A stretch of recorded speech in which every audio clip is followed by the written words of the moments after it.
नमस्कार दोस्तों, स्वागत है आपका हमारे चैनल स्टडी टैबलेट में।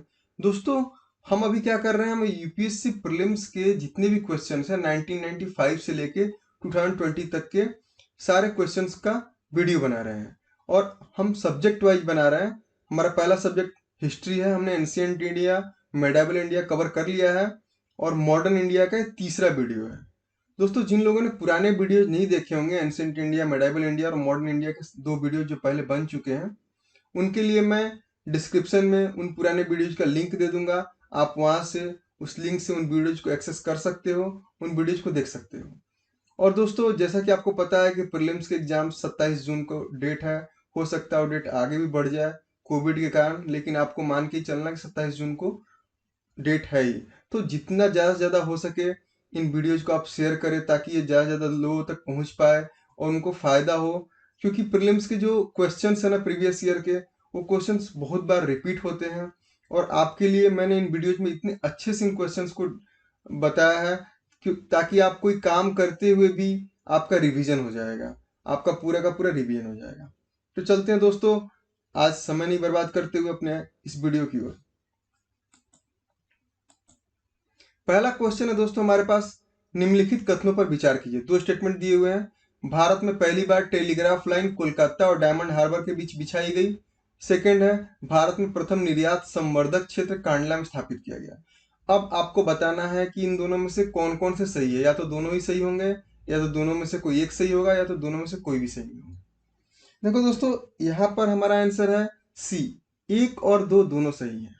भारत में पहली बार जो टेलीग्राफ लाइन थी वो 1850 में कलकत्ता से डायमंड हार्बर के बीच में प्रारंभ की गई थी। और जो भारत का पहला निर्यात जोन बनाया गया था वो कांडला में 1965 में बनाया गया था। चलिए दोस्तों, अगले क्वेश्चन की ओर। निम्नलिखित में से किस गवर्नर जनरल ने भारत की प्रसंविदाबद्ध सिविल सेवा covenanted civil service of India का सृजन किया, जो कालांतर में भारतीय सिविल सेवा के नाम से जानी गई? देखो दोस्तों, लॉर्ड कॉर्नवालिस जो थे वो इंडिया में सिविल सर्विसेज को लाने के लिए माने जाते हैं। तो जब भी आपको भारतीय सिविल सेवा किसने प्रारंभ की इसका नाम आए तो आप समझ जाना कि लॉर्ड कॉर्नवालिस।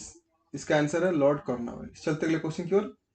अगला क्वेश्चन है, 1793 ईस्वी में एक विनियम द्वारा जिला कलेक्टर को उसकी न्यायिक शक्तियों से वंचित कर दिया गया और केवल संग्राहक अभिकर्ता बना दिया गया। ऐसे विनियमन का कारण क्या था? चार ऑप्शन है आपके सामने।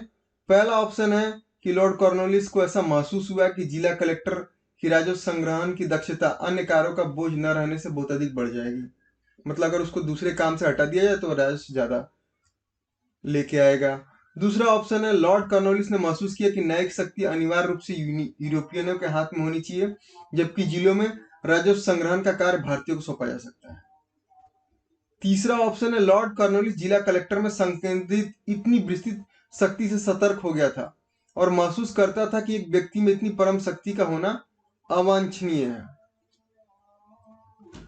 और चौथा ऑप्शन है, न्यायिक कार्य के लिए भारत का गहरा ज्ञान और कानून में अच्छा प्रशिक्षण होना आवश्यक था और लॉर्ड कॉर्नवालिस महसूस करता था कि जिला कलेक्टर को केवल राजस्व संग्राहक होना चाहिए।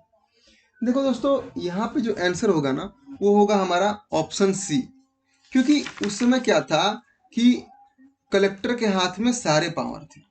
वो चाहता तो मतलब हो सकता है विद्रोह कर सकता था, वो चाहता तो उस राज्य पे अपना शासन चला सकता था। इसलिए लॉर्ड कॉर्नवालिस ने क्या किया, 1793 में जो न्यायिक सुधार किया उसमें उसने क्या किया कि जो कलेक्टर थे उनको न्यायिक सुधार के कार्य से वंचित ही कर दिया और सिर्फ उनको राजस्व विभाग दे दिया। इससे क्या हुआ कि जो उनके पास जो पावर था उसका डिसेंट्रलाइजेशन हो गया, यानी कि जो पावर संकेंद्रित थी वह कम हो गई। तो इसका आंसर होगा सी। चलते अगले क्वेश्चन की ओर दोस्तों।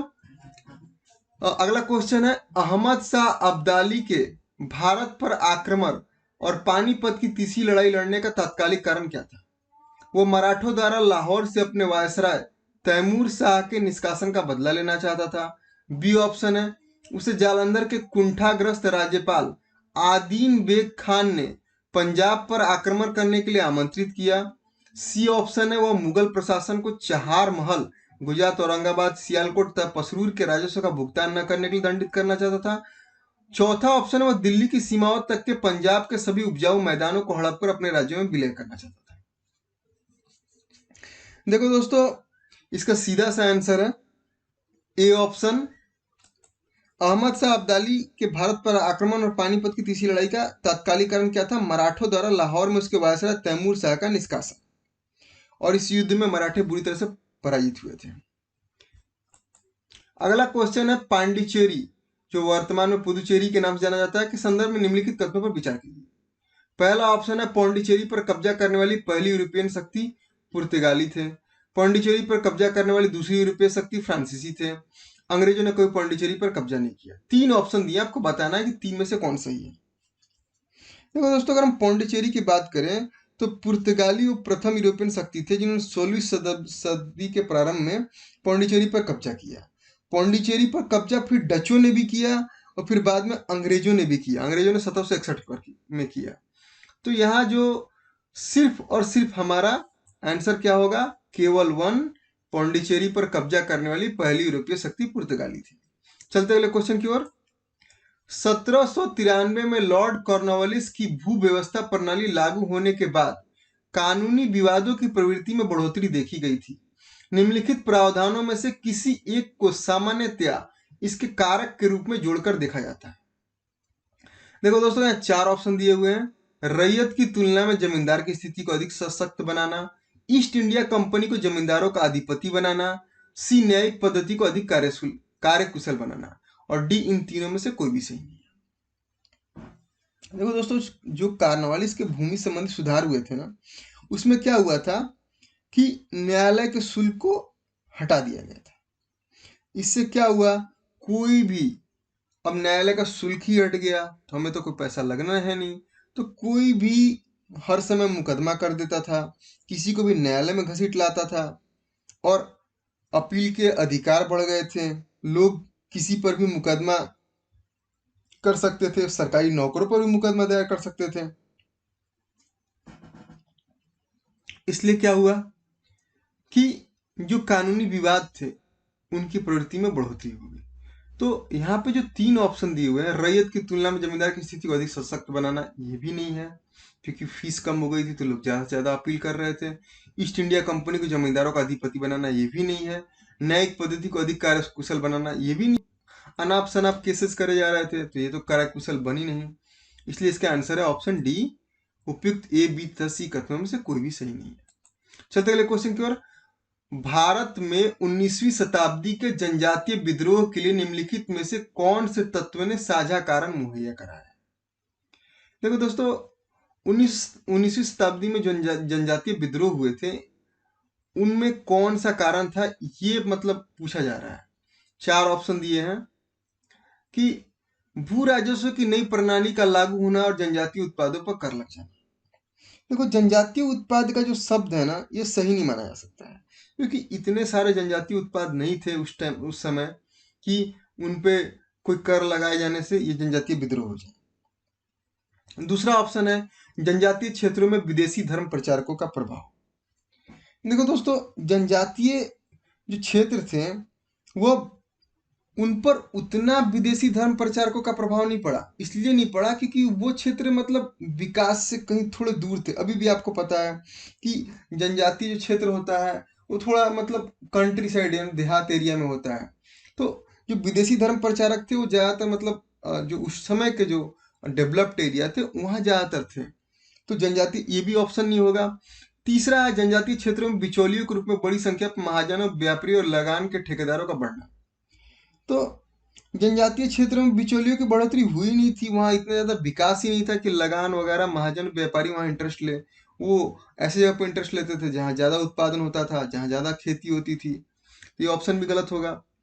जनजातीय समुदायों की प्राचीन भूमि संबंधी व्यवस्था का संपूर्ण विदारण। अब देखो दोस्तों, ये जो ऑप्शन है ये सही है क्योंकि हुआ क्या कि विदेशी हस्तक्षेप ने क्या किया, जो हमारे देश में जो पहले से जो रूल्स और रेगुलेशन चल रहे थे उनको पूरा का पूरा डिमोलिश कर दिया, मतलब उनको पूरा का पूरा खत्म ही कर दिया। तो जो जनजातीय समुदाय थे उनकी जो भूमि व्यवस्था थी वो मतलब वो जो चाहते थे, जैसे चाहते थे वैसे नहीं हुआ, इसलिए विद्रोह होने लगे। तो अपना ये जो ऑप्शन डी है वो सही है। चलिए अगले क्वेश्चन की ओर। भारत में उपनिवेशी शासनकाल में होम चार्जेज भारत से संपत्ति दोहन का महत्वपूर्ण अंग थे। निम्नलिखित में से कौन सी निधि या निधियां होम चार्जेज की संघटक थी? लंदन में इंडिया ऑफिस के भरण पोषण के लिए प्रयोग में लाई जाने वाली निधि, भारत में कार्यरत अंग्रेज कर्मचारियों को वेतन तथा पेंशन देने हेतु प्रयोग में लाई जाने वाली निधि, भारत के बाहर हुए युद्धों को लड़ने में अंग्रेजों द्वारा प्रयोग में लाई जाने वाली निधि। देखो दोस्तों, जो होम चार्जेज है ना, वो क्या था? एक तरह से मतलब इंडिया में जो भी शासन कार्य चल रहे थे ना, जो भी शासन कार्य चल रहे थे यहाँ पे, जो भी ईस्ट इंडिया कंपनी के जो भी अधिकारी या कर्मचारी थे, उनका जो वेतन था या जो पेंशन था, या ब्रिटिश सैनिकों द्वारा भारत के बाहर जो लड़े गए युद्ध के खर्चे थे ना, वो इंडिया से लोग निकालते थे। तो इसी को हम बोलते हैं होम चार्जेस। मतलब वो कहते थे कि हम इंडिया में शासन व्यवस्था कायम करके रख रहे हैं, तो यहाँ जो पैसे लग रहे हैं वो हम इंडिया से वसूलेंगे। इसलिए देखो दोस्तों, इसका आंसर होगा 1, 2 और 3। तीनों का तीनों जो आंसर है वो सही है। चलते दोस्तों अगले क्वेश्चन की ओर। सन 1893 में सर विलियम वेडरबर्न तथा W.S. कैन ने किस उद्देश्य से इंडियन पार्लियामेंट्री कमेटी की स्थापना की थी? देखो दोस्तों, यहाँ पर 4 ऑप्शन दिए हुए हैं। भारत में राजनीतिक सुधारों हेतु हाउस ऑफ कॉमन्स में आंदोलन करने के लिए, भारतीयों के साम्राज्यिक न्यायपालिका में प्रवेश हेतु अभियान करने के लिए, भारतीय स्वतंत्रता पर ब्रिटिश संसद में चर्चा सुगम करने के लिए, भारतीय संसद में भारतीयों के प्रवेश हेतु आंदोलन करने के लिए। देखो दोस्तों, यहाँ पर जो है ना, इंडियन पार्लियामेंट्री कमेटी, इसकी स्थापना की गई थी भारत में जो राजनीतिक सुधार होते थे ना, उसको हाउस ऑफ कॉमन्स में आंदोलन करने के लिए। देखो होता क्या था कि जो भी मतलब उदार दल के जो सदस्य थे 1893 में, उन लोगों को पार्लियामेंट में उन लोगों ने मतलब उनके लिए पार्लियामेंट कमेटी बनाएगी, और उस कमेटी के थ्रू वो लोग क्या करते थे कि हाउस ऑफ कॉमन्स में जाके अपनी आवाज उठाते थे। तो यहाँ पर हमारा ए ऑप्शन सही होगा। चलते अगले क्वेश्चन की ओर। रैयतवारी बंदोबस्त के संदर्भ में निम्नलिखित कथनों पर विचार कीजिए। देखो दोस्तों, यहाँ पर 3 ऑप्शन दिए हुए हैं। किसानों द्वारा लगान सीधे सरकार को दिया जाता था, सरकार रैयत को पट्टे देती थी, कर लगाने के पूर्व भूमि का सर्वेक्षण मूल्य निर्धारण किया जाता था। देखो यहाँ पर जो है ना, रैयतवारी जो बंदोबस्त था ना, इसके अंतर्गत सरकार रैयत को पट्टे पर देती थी। मतलब रैयत मतलब क्या था? एक भूमि का टुकड़ा। और किसानों द्वारा लगान सीधे सरकार को दिया जाता था, और कर लगाने से पूर्व भूमि का सर्वेक्षण और निर्धारण किया जाता था। इसलिए यहाँ पर तीनों जो ऑप्शन है वो हमारे सही है। निम्नलिखित में से कौन सा कथन ब्रह्मा समाज के बारे में सही है? इसने मूर्ति पूजा का विरोध किया, इसने धार्मिक ग्रंथों की व्याख्या करने के लिए पुरोहित वर्ग की आवश्यकता से इनकार किया, इसने सिद्धांत को लोकप्रिय बनाया कि वेद अचूक है। देखो दोस्तों, यहाँ पर जो है ना, 2 ऑप्शन कि इन्होंने मूर्ति पूजा का विरोध किया और धार्मिक ग्रंथों की व्याख्या के लिए पुरोहित वर्ग की आवश्यकता से इनकार किया। मतलब पंडित जो थे ना, उनकी जो थी समाज में इम्पोर्टेंस, उससे उन्होंने इनकार किया। तो यहाँ पर जो 2 ऑप्शन है ऊपर के वो सही है, इसलिए अपना आंसर होगा बी। छठे क्वेश्चन की ओर। निम्नलिखित पर विचार कीजिए। मृदा के स्वरूप तथा उपज के गुणों के आधार पर भूमि राजस्व का मूल्यांकन, युद्ध में चलती फिरती तोपों का उपयोग, तंबाकू और लाल मिर्च की खेती। इन तीनों में से कौन सा जो है वो अंग्रेजों को भारत की देन थी? देखो दोस्तों, यहाँ पर इन तीनों में से कोई भी चीजें है ना, वो कोई भी चीज अंग्रेजों को भारत की देन नहीं थी। चलते हैं अगले क्वेश्चन की ओर। इल्बर्ट बिल विवाद किससे संबंधित था? भारतीयों द्वारा हथियार लेकर चलने पर कुछ प्रतिबंधों का लागू किया जाना, भारतीय भाषाओं में प्रकाशित होने वाले समाचार पत्रों और पत्रिकाओं पर प्रतिबंध लागू किया जाना, यूरोप के लोगों के मामले की सुनवाई करने के लिए भारतीय न्यायाधीशों पर लगाई गई अयोग्यताओं का हटाया जाना, आयातित सूती कपड़े पर लगाए गए शुल्क का हटाया जाना। देखो दोस्तों, इल्बर्ट बिल क्या था ये मैं पहले भी आपको क्वेश्चन से बता चुका हूँ। इस बिल को आप खास करके याद रखना। इल्बर्ट बिल में क्या किया गया था कि जो भारतीय न्यायाधीश थे, मतलब जो जजेज होते थे, उन भारतीयों को भी शामिल कर लिया गया था। इस बिल के कारण क्या हुआ, अगर कोई मुकदमा दायर हो तो भारतीय न्यायाधीश भी होंगे। तो ज्यादातर गलतियां तो यूरोपियन की होती थी, क्योंकि इंडियंस पे अत्याचार हो रहा था, तो वो इंडियंस के हक में फैसला दे सकते थे। इसलिए क्या हुआ कि यूरोपियन में बहुत ज्यादा गुस्सा आ गया, करे ये तो हमारे सिर पे बैठ जाएंगे, ये हमारा न्याय करेंगे, ये भारतीय।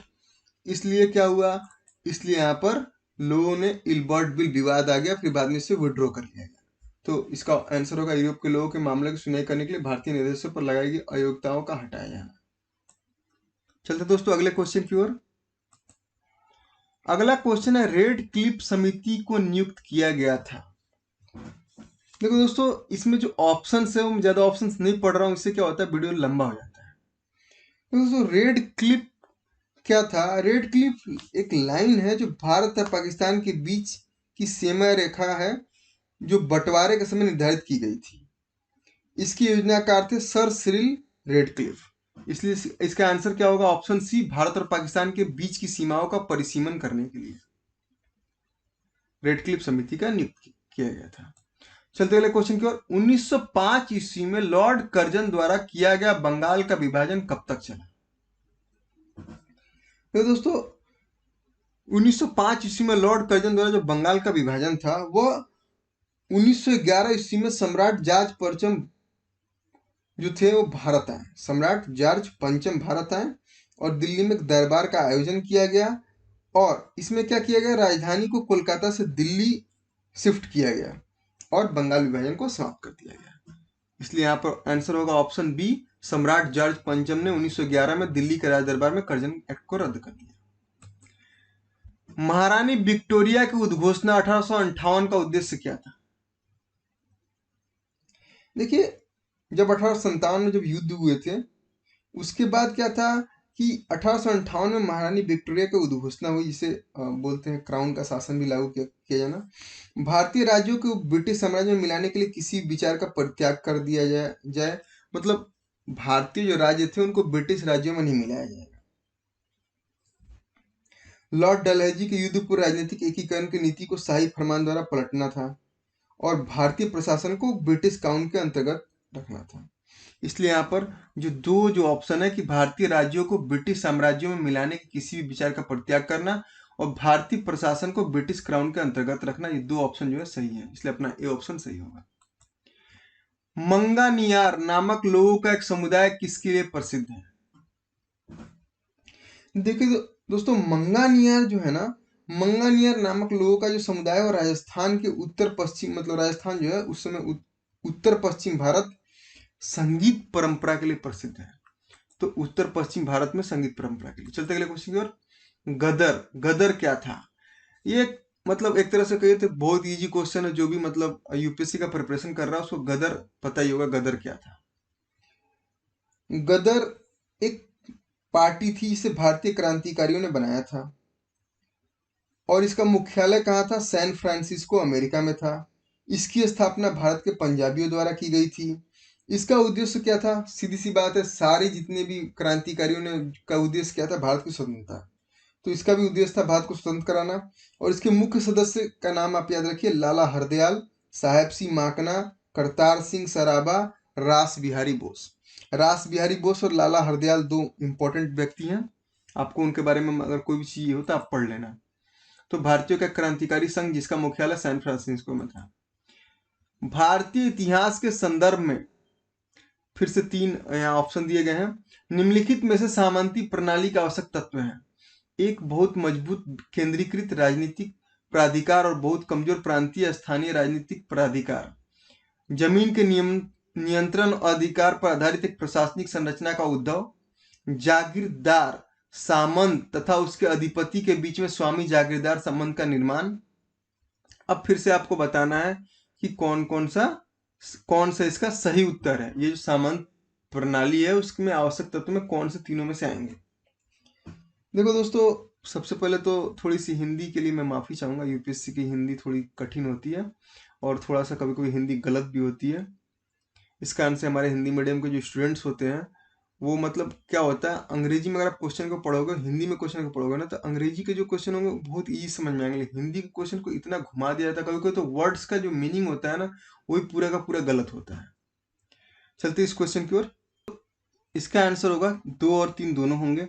जमीन के नियंत्रण और अधिकार पर आधारित एक प्रशासनिक संरचना का उद्भव, क्योंकि उसमें हुआ क्या था कि जो जमीन का कंट्रोल था वो सामंतों के पास चला जाता था और वो चाहते तो वो सामंत अपने उत्तराधिकारी को जमीन दे सकते थे।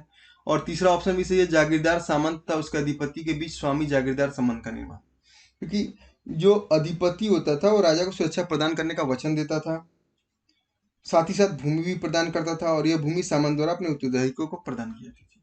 तो दूसरा और तीसरा ऑप्शन सही होगा। और पहला ऑप्शन एक बहुत मजबूत केंद्रीकृत राजनीतिक प्राधिकार और बहुत कमजोर प्रांतीय स्थानीय राजनीतिक प्राधिकार, ये सही नहीं होगा। ठीक है दोस्तों, चलते अगले क्वेश्चन की ओर। निम्नलिखित में से कौन भारत में उपनिवेशवाद के अधिक आलोचक थे? दादा भाई नौरोजी, जी सुब्रमण्या अय्यर, आरसी दत्त। देखो दोस्तों, यहाँ पर ये जो तीनों लोग हैं ना, ये तीनों के तीनों लोग भारत में उपनिवेशवाद के आलोचक थे। चलते दोस्तों अगले क्वेश्चन की ओर। 1919 के भारत सरकार अधिनियम ने स्पष्ट रूप से परिभाषित किया था, न्यायपालिका और विधायिका के बीच सत्ता का अलगाव, केंद्र और प्रांतीय सरकारों के अधिकार क्षेत्र, भारतीय राज्य सचिव और वायसराय की शक्तियां, इनमें से कोई नहीं। देखो दोस्तों, 1919 में जो सुधार हुआ था उसे हम मॉन्टेगू चेम्सफोर्ड सुधार भी बोलते हैं। इसमें भारत सरकार अधिनियम बनाया गया था। इस अधिनियम ने केंद्रीय तथा प्रांतीय सरकारों के क्षेत्राधिकार को स्पष्ट रूप से परिभाषित किया था, इसलिए इसका आंसर होगा ऑप्शन बी, केंद्रीय और प्रांतीय सरकारों के अधिकार क्षेत्र। सत्य शोधक समाज में संगठित किया, बिहार में आदिवासियों के उन्नयन का एक आंदोलन, गुजरात में मंदिर प्रवेश का एक आंदोलन, महाराष्ट्र में एक जाति विरोधी आंदोलन, पंजाब में एक विकास आंदोलन। देखो दोस्तों, इसका आंसर होगा ऑप्शन सी, सत्य शोधक समाज की स्थापना 24 सितंबर 1873 को ज्योतिबा राव फुले ने की थी और एक समूह था जिसका मुख्य उद्देश्य था शूद्र और जो अस्पृश्य जातियों का शोषण और उत्पीड़न से आजाद करवाना, और ये महाराष्ट्र में एक जाति विरोधी आंदोलन था। मॉन्टेगू चेम्सफोर्ड प्रस्ताव किससे संबंधित था? अभी अभी हमने एक क्वेश्चन किया, देखो इसका जो आंसर होगा वो संवैधानिक सुधार होगा। मॉन्टेगू चेम्सफोर्ड सुधार में क्या था, भारत में जो स्वशासित संस्थान थे उनके स्थापना के लिए ब्रिटिश शासन द्वारा भारत में शुरू किया गया था। और इसमें क्या था कि भारत सरकार अधिनियम 1919 के आधार पर बना था, और वही आपको मैंने बताया कि जो क्षेत्राधिकार थे उसको स्पष्ट रूप से परिभाषित किया जाना। देखो दोस्तों, यहाँ पर आपको बताना है कि ये जो तीन जो कमेटी है इसमें से केशव चंद्र का संबंध किसकी स्थापना से है इन कमेटी पर? तो इसकी स्थापना राजा राम मोहन राय, द्वारकानाथ टैगोर और विलियम एडम ने की थी।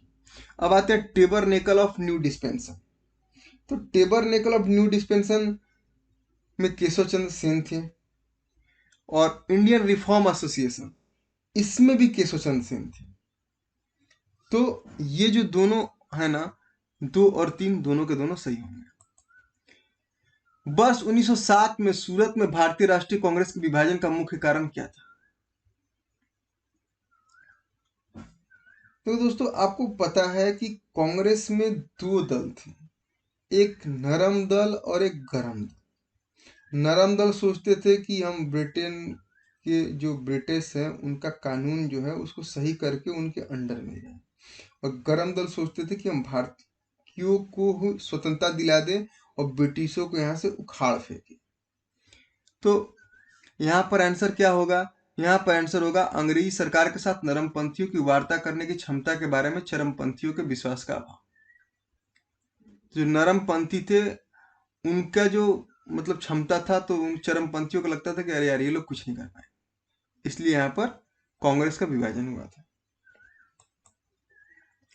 सर स्टैमफोर्ड क्रिप्स की योजना में परिकल्पना थी कि द्वितीय युद्ध के बाद भारत को पूर्ण स्वतंत्रता प्रदान की जाए। स्वतंत्रता प्रदान करने से पहले भारत को 2 भागों में विभाजित कर देना चाहिए। भारत को इस शर्त के साथ गणतंत्र देना चाहिए कि राष्ट्रमंडल में शामिल नहीं होगा। भारत को डोमिनियन स्टेटस देना चाहिए। देखो दोस्तों, इसका आंसर होगा डी। जो सर स्टॉप क्रिप्स थे उनका मुख्य प्रस्ताव था कि भारत को डोमिनियन स्टेटस देना चाहिए। भारत के सांस्कृतिक इतिहास के संदर्भ में निम्नलिखित कथनों पर विचार कीजिए। त्यागराज की अधिकांश कृतियां भगवान श्री कृष्ण की स्तुति के लिए भक्ति गीत है। त्यागराज ने अनेक नए रागों का सृजन किया। अन्नमाचार्य और त्यागराज समकालीन है। अन्नमाचार्य कीर्तन भगवान वेंकटेश्वर की स्तुति के भक्ति गीत है। इसका आंसर होगा 2 और 4। त्यागराज ने नए रागों का सृजन किया था और अन्नमाचार्य कीर्तन भगवान वेंकटेश्वर की स्तुति के लिए भक्ति गीत है। यहाँ पर ये 2 ऑप्शन सही है। देखो दोस्तों, त्यागराज जो है ना, कर्नाटक संगीत के सबसे बड़े प्रतिपादकों में थे। वो कर्नाटक संगीत के महान ज्ञाता थे और भक्ति मार्ग के प्रसिद्ध कवि थे। उन्होंने भगवान श्री राम के समर्पित भक्ति गीतों की रचना की थी। उनके सर्वश्रेष्ठ गीत क्या थे? पंचरत्न कृति, जो कि धार्मिक आयोजन में गाए जाते थे। ठीक है दोस्तों, और जो अन्नमाचार्य था वो प्रसिद्ध हिंदू संत संगीतकार थे। इन्होंने वेंकटेश्वर की स्तुति के लिए गीतों की रचना की थी, इसे संकीर्तन भी कहा जाता है। चलते अगले क्वेश्चन की ओर। 18वीं शताब्दी के मध्य इंग्लिश ईस्ट इंडिया कंपनी के द्वारा बंगाल से निर्यातित प्रमुख पण्य पदार्थ क्या थे? मतलब वो कमोडिटीज क्या थे जिनको ईस्ट इंडिया कंपनी बंगाल से निर्यातित करती थी? तो ये कपास, रेशम, सोरा और अफीम, ये 4 कमोडिटीज थे जो कि मतलब बंगाल से उनका निर्यात किया जाता था। चलिए दोस्तों अगले क्वेश्चन की ओर। लॉर्ड वेलेजली द्वारा लागू की गई सहायक संधि की व्यवस्था के बारे में निम्नलिखित में से कौन सा कथन लागू नहीं होता? लेकिन सबसे पहले जानते हैं कि लॉर्ड वेलेजली जो भारत के गवर्नर जनरल थे, उनका शासनकाल क्या है? 1798 से 1805 है। सहायक संधि का सिद्धांत क्या था? इसमें क्या था कि भारत में जो अंग्रेजी सत्ता है उसकी श्रेष्ठता को स्थापित करने तथा फ्रांसीसियों के भय को समाप्त करने के लिए जो राज्य थे उनको क्या कर लो? मिला लो। वहां पर अंग्रेजी सैन्य अधिकारियों की टुकड़ी दे दो और उस राज्य से उसके बदले में पैसे लो। ये था, और इसका आंसर होगा कंपनी के लिए एक नियत आय का प्रबंध करना। फायदा किसको होगा? कंपनी को होगा। अगर आप सहायक संधि स्वीकार करोगे तो आपको फ्रांसीसियों से रक्षा करने के लिए आपको सैनिक दिया जाएगा, उसके बदले आपसे कर लिया जाएगा। आर्थिक तौर पर 19वीं शताब्दी में भारत पर अंग्रेज शासन का एक परिणाम था। देखिए दोस्तों, यहाँ पर पूछ रहे हैं कि आर्थिक तौर पर भारतीयों पर अंग्रेज शासन का क्या प्रभाव पड़ा था। तो भारतीय हस्तशिल्पों के निर्यात में वृद्धि नहीं होगा। भारतीय के स्वामित्व वाले कारखानों की संख्या में वृद्धि ये भी नहीं होगा, क्योंकि ये दोनों तो वो लोग क्या, उन्होंने भारत का जो हस्तशिल्प था उसको तो उन्होंने तोड़ दिया था, भारत के कारखानों को बर्बाद कर दिया था। हाँ, भारतीय कृषि का वाणिज्यीकरण जरूर हुआ था, क्योंकि जो भी भारतीय उत्पाद थे उनको कमर्शियल के लिए उपजाया जाता था। मतलब जो भी उत्पाद थे उनको खेती किस लिए होती थी? कमर्शियल कारणों से कराई जाती थी। इसलिए इसका आंसर होगा ऑप्शन सी। दोस्तों ये था हमारा आज का वीडियो। अगले वीडियो में मॉडर्न इंडिया का 4th पार्ट लाया जाएगा। दोस्तों बने रहिए आप हमारे चैनल के साथ, और आपका जो भी यूपीएससी के जो भी डाउट्स वगैरह है वो आप हमारे कमेंट्स में पूछ सकते हैं। और इस वीडियो को आप अपने अधिक से अधिक दोस्तों में शेयर करें ताकि लोगों का रिवीजन हो, उनके जो प्रीवियस ईयर्स के क्वेश्चन पेपर्स हैं उन पर डाउट्स क्लियर हो। धन्यवाद दोस्तों, जय हिंद।